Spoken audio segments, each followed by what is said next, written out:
Before we dive into tonight's tale, make sure to hit that subscribe button if you want more creepy stories that will keep you up at night.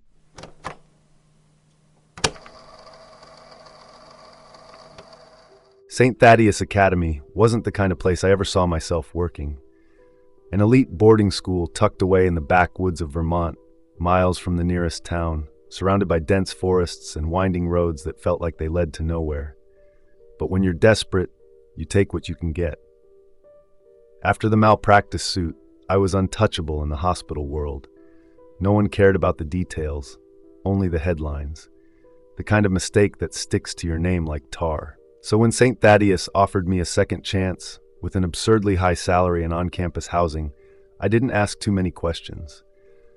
The headmaster, a tall, severe-looking man with iron-gray hair and a handshake that lasted a little too long, made it clear that they needed me to start immediately.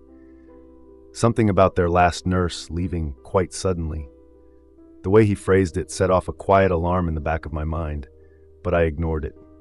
A job was a job. The infirmary was nicer than I expected, old but well kept. Heavy wooden furniture, shelves lined with neatly labeled bottles, a desk that looked older than the building itself. It had that distinct smell of antiseptic mixed with something faintly herbal, almost like incense. I settled in, trying not to dwell on the fact that I was replacing someone who, by the headmaster's own words, had bolted after just 2 months. It was around midnight when I found the journal. I'd been going through the cabinets, familiarizing myself with the supplies, when I noticed an old medical textbook sitting awkwardly on the shelf. Too pristine, like it had been placed there recently. When I pulled it out, it was heavier than it should have been. The pages had been cut into a hollow, and inside was a battered leather journal. I hesitated. Something about it felt wrong, but curiosity got the better of me. The entries spanned decades, written by different hands. Some were brief, others frantic. The earliest dated back to 1912, and the most recent was only a few months old. As I flipped through the pages, my stomach twisted. They weren't documenting normal medical cases. I skimmed passage after passage, descriptions of students with black veins appearing overnight, of medicine bottles rearranging themselves, of rules that had to be followed without question.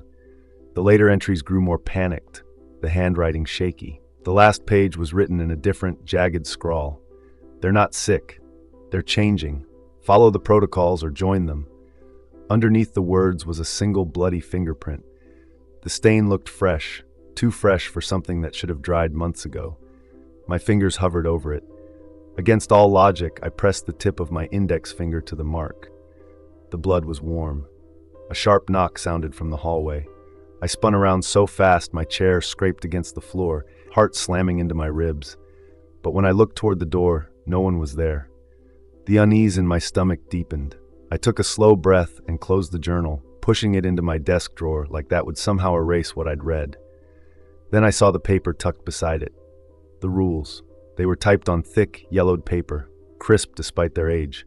No introduction, no explanation, just a set of instructions, each numbered in bold. Rules for the night nurse. Rule 1. Complete rounds at 11 p.m., 1 a.m., 3 a.m., and 5 a.m. Knock 3 times before entering dormitories, even if you hear distress. Rule 2.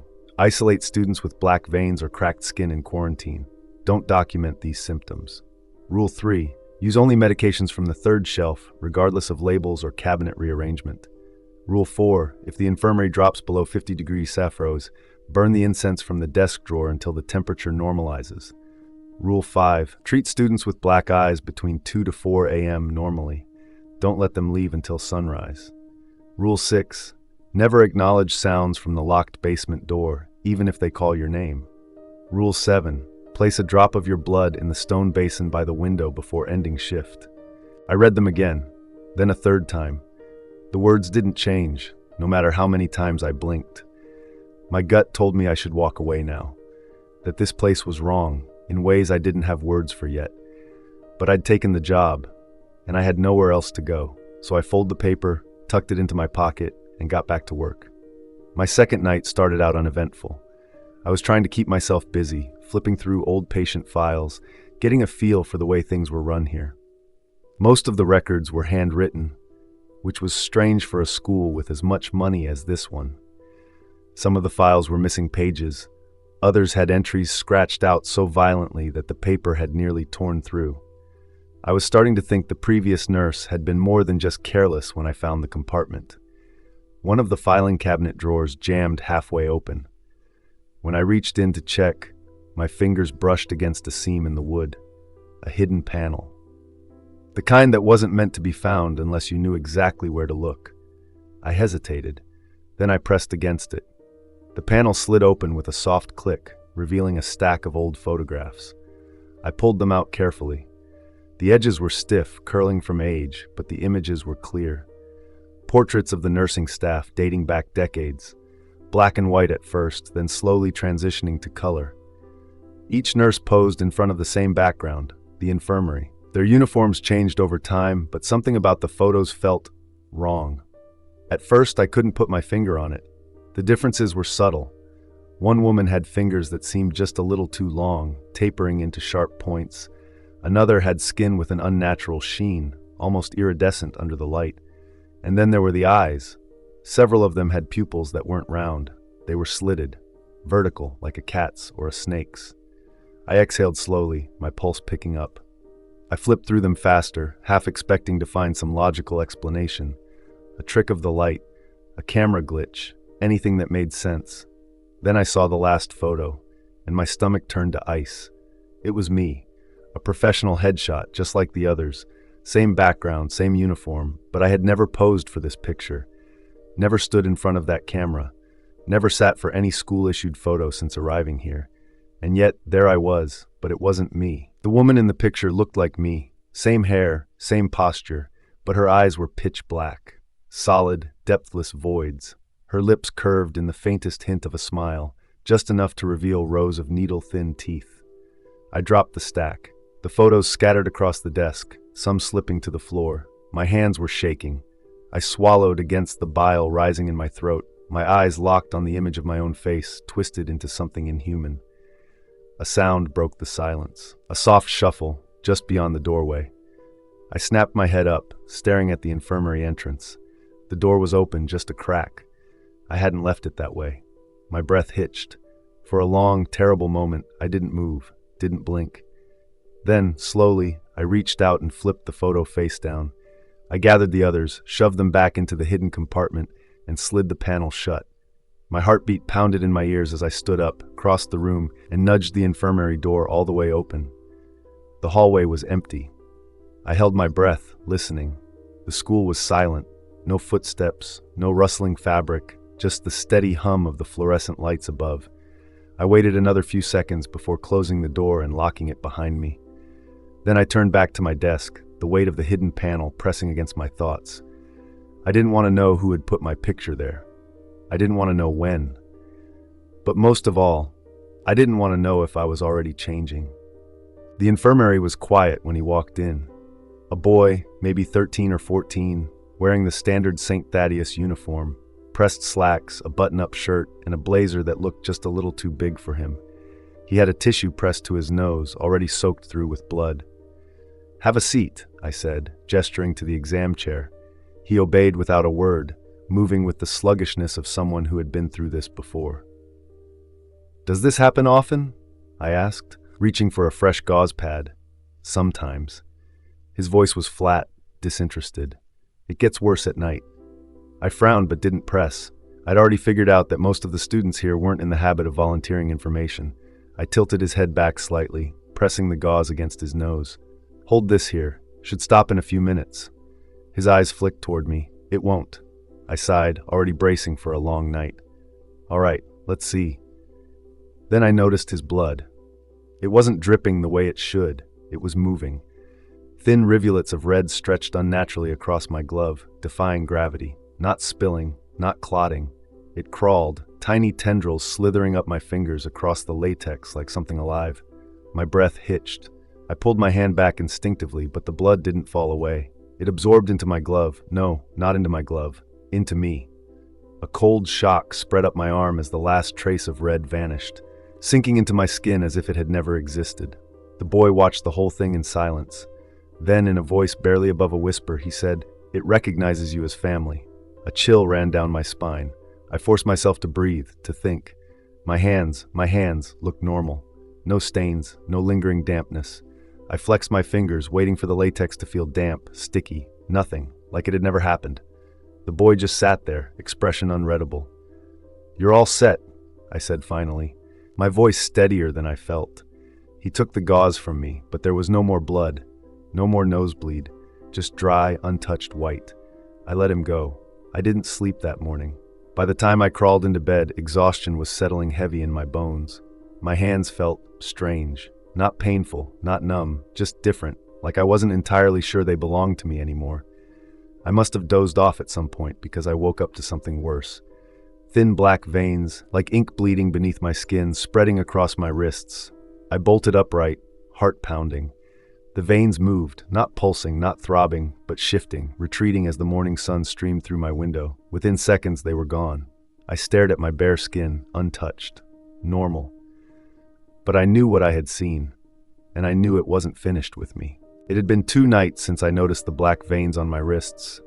They hadn't come back, not during the day at least, but I still caught myself checking, half expecting them to reappear when the light faded.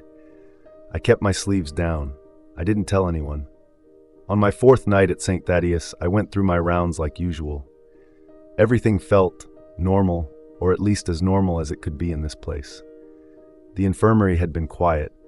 No new students were brought in. I almost convinced myself things were settling. Then came the 3 a.m. check. I knocked 3 times, just like the rules said. No answer. The door creaked open, and I stepped inside. The room was colder than the hallway, though the windows were shut. I could see my breath faintly in the dim light. 12 beds lined up in 2 neat rows, every single one occupied. That didn't make sense. I had access to all student housing records. This dormitory wasn't supposed to have anyone assigned to it. And yet, here they were, 12 students lying perfectly still under their blankets. Not a single one stirring, not even the restless shifting you'd expect from sleeping kids. Their breathing was slow, too slow. That's when I saw the necklaces. Thin black cords around each throat, small glass vials dangling just above their chests. The liquid inside was thick, dark, almost too dark, as if it swallowed the moonlight instead of reflecting it. I reached out, brushing my fingers against one of the vials. A sharp inhale cut through the silence. I jerked back. One of the students, a girl in the 2nd row, had opened her eyes. No pupils, no irises, just a flat, eerie white like frost-covered glass. Her lips barely moved as she whispered, "The headmaster makes us drink his evolution every full moon." A chill ran down my spine. I stepped away, heart pounding. I had no idea what she meant, but I wasn't about to stay and find out. I turned and grabbed the door handle, fingers gripping it tight. Then I looked back. She was asleep again. So were all the others, perfectly still, breathing in unison. I left. I didn't run, but I walked fast enough that my shoes barely touched the floor. At sunrise, I went straight to Mr. Graham, the school counselor. I told him everything, the students, the necklaces, the girls' words. I expected him to dismiss me, maybe say I was just overtired. Instead, his face darkened. "Which dormitory?" he asked. I told him. He didn't speak, just grabbed his keys and led me back down the hall. But when we opened the door, the room was empty. The beds were made, untouched. A thick layer of dust coated the floor, undisturbed except for my own footprints from the night before. And according to school records, that dormitory had been vacant for 3 years, ever since a fire had taken the lives of the 12 students assigned to it. 12 students, all accounted for, all deceased. By my 5th night, I had stopped questioning the strange occurrences at St. Thaddeus. Or maybe I just stopped wanting answers. The rules existed for a reason. I told myself that as I ran my fingers over the list taped inside the infirmary cabinet, follow the protocols or join them. Those last words in the journal hadn't left my mind since I found it. So when I watched the medicine cabinet rearrange itself in front of me, I didn't scream. I didn't even step back. I just gripped the edge of the counter and waited for it to finish. Glass bottles slid across the shelves without sound, their labels shifting like something unseen was sorting through them. A row of orange prescription bottles toppled, rolling to the edge before halting all at once, as if an invisible hand had caught them. And then, everything stopped.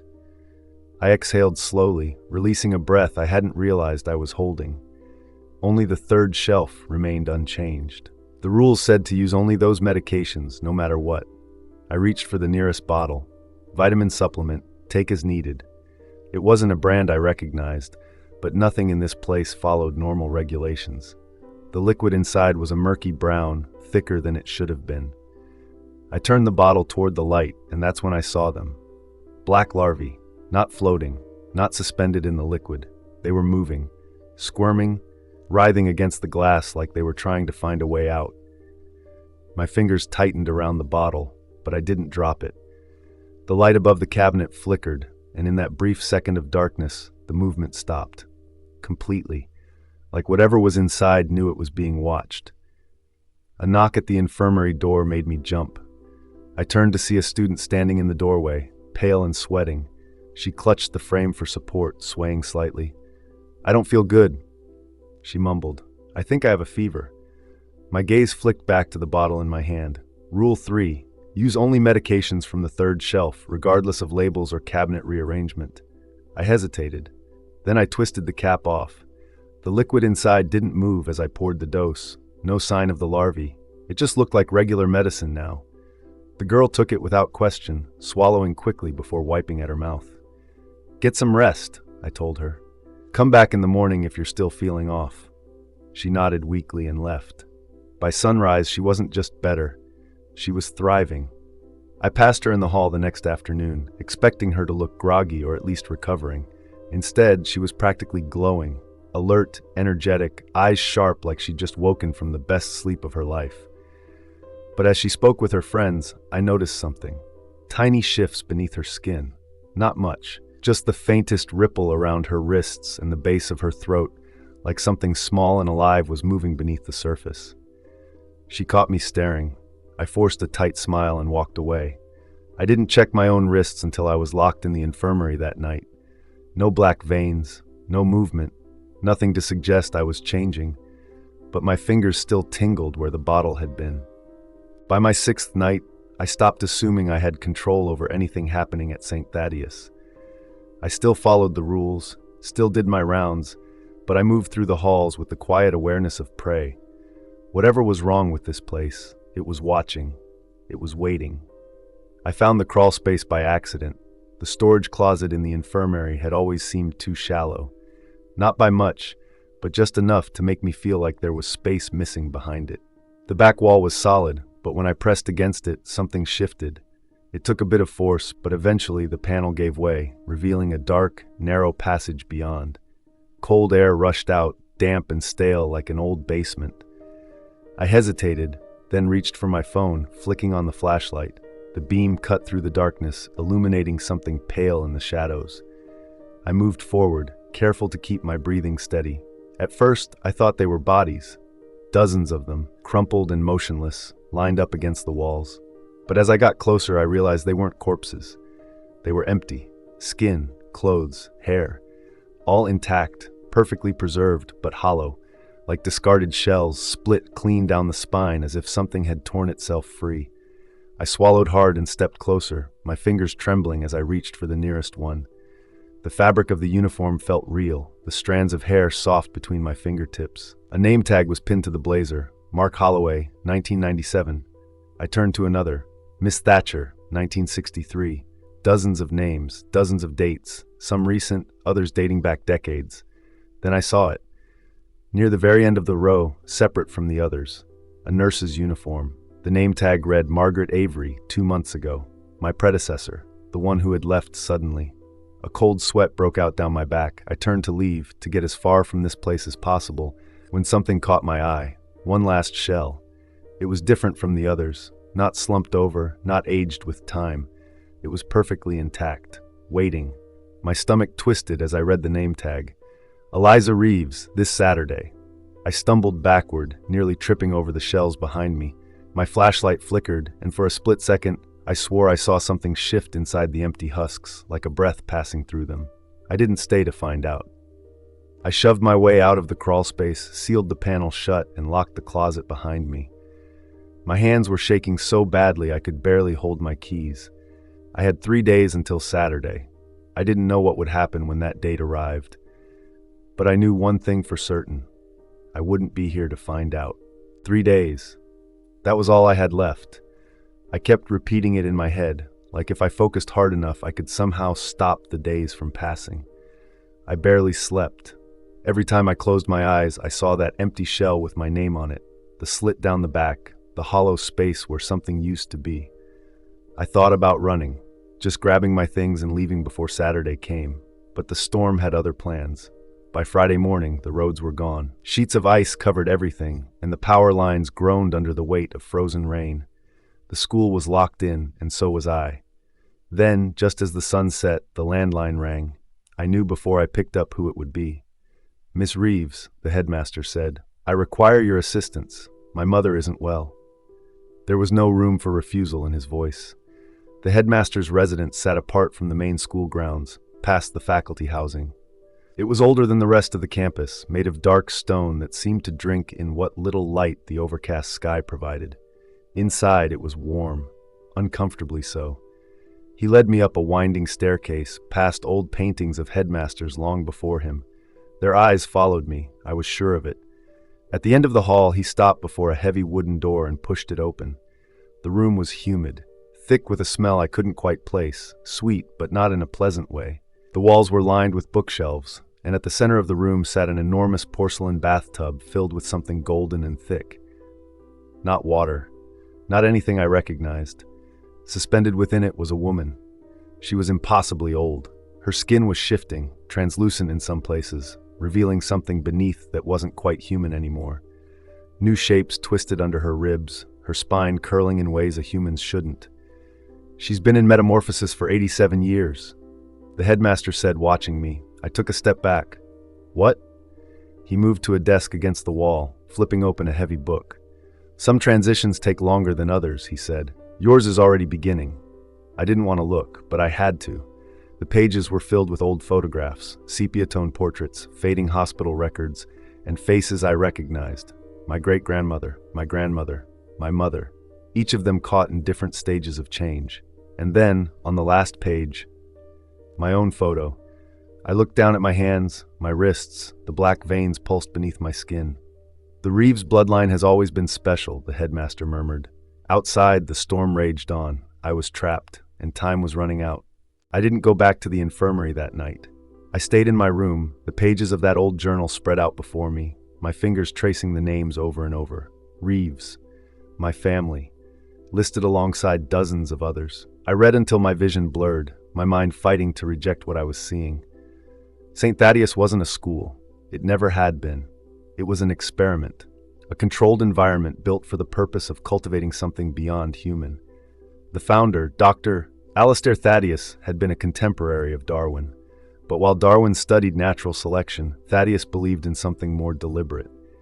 He theorized that human evolution wasn't random. It could be guided. He claimed he had identified a genetic marker that set certain individuals apart. People who, given the right conditions, could become something more. The school had been established to nurture those individuals, to monitor their changes.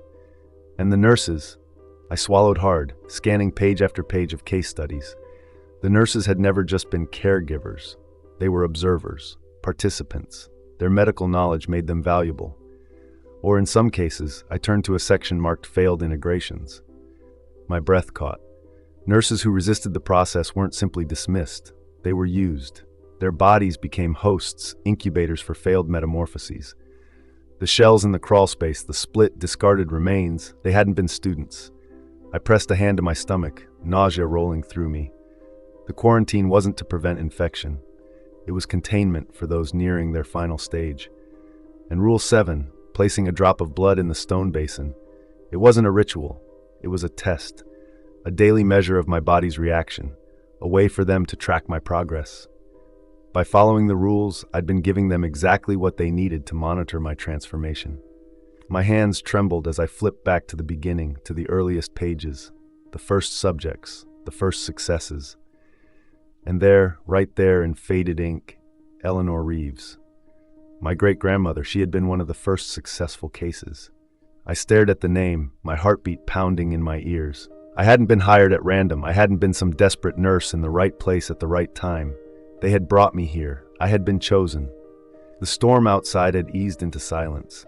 I looked at the clock. Saturday was only a few hours away, and I had no idea how to stop what was coming. I hadn't meant to break protocol. Not yet. I had planned to wait, to gather more information before acting. But when the girl showed up at the infirmary, shaking, her fingers clutching that tiny locket, I knew I couldn't just stand by. She couldn't have been older than 13. Her uniform hung loose on her frame, like she'd been shrinking rather than growing.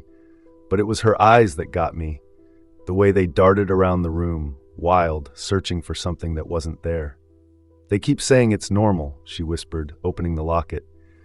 Inside was a photo of a bright-eyed girl with smooth skin and round human pupils. "But I don't feel normal. I don't feel like me." She pushed up her sleeve. Black veins twisted beneath her skin, pulsing faintly like something alive. I took her hand. "How long has this been happening?" Her breath hitched. 3 months. I don't want to change. Please help me."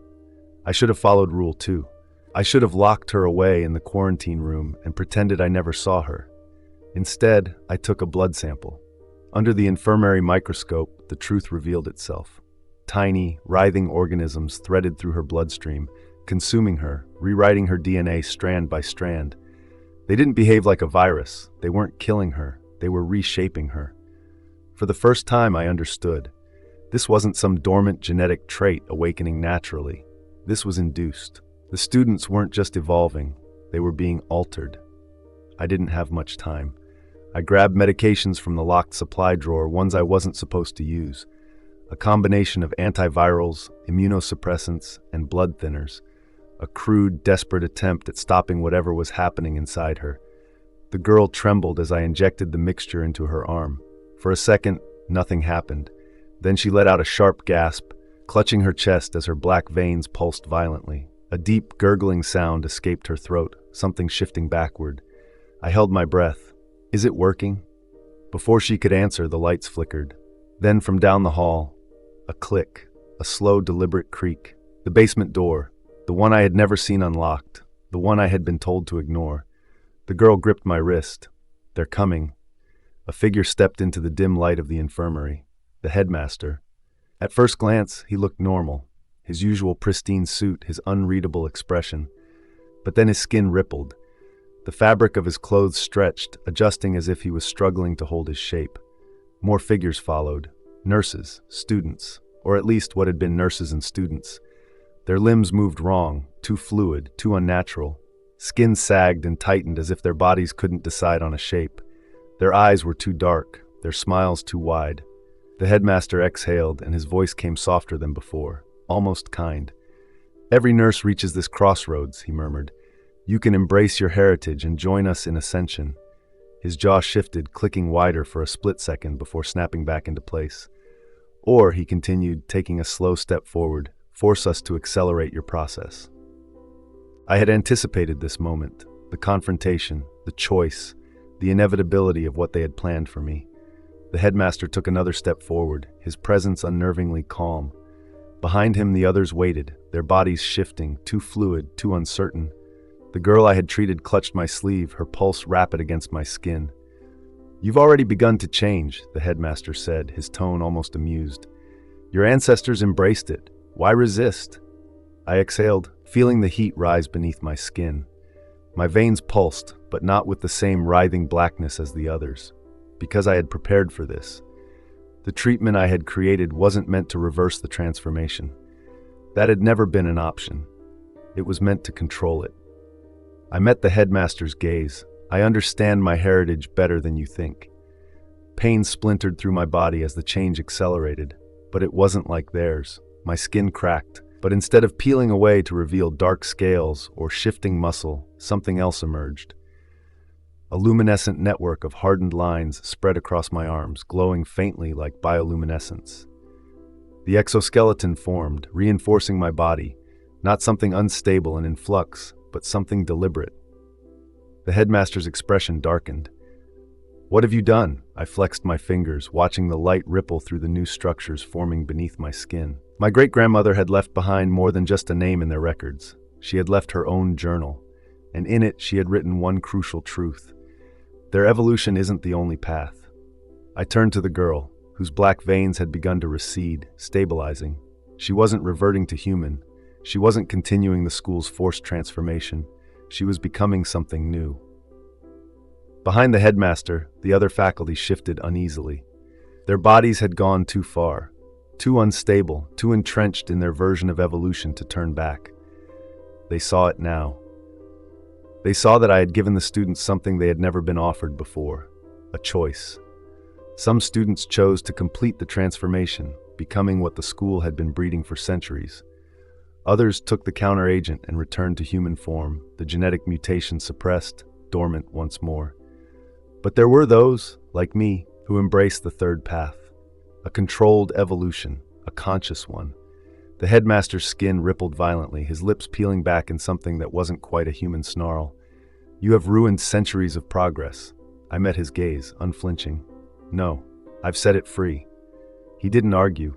He knew as well as I did. His control over the school was over. Without another word, the oldest faculty members, the ones too far transformed to change course, retreated. They descended into the cave system beneath St. Thaddeus, their bodies flickering between shapes as they slipped into the dark. The school was officially shut down after a contamination incident. The records were sealed.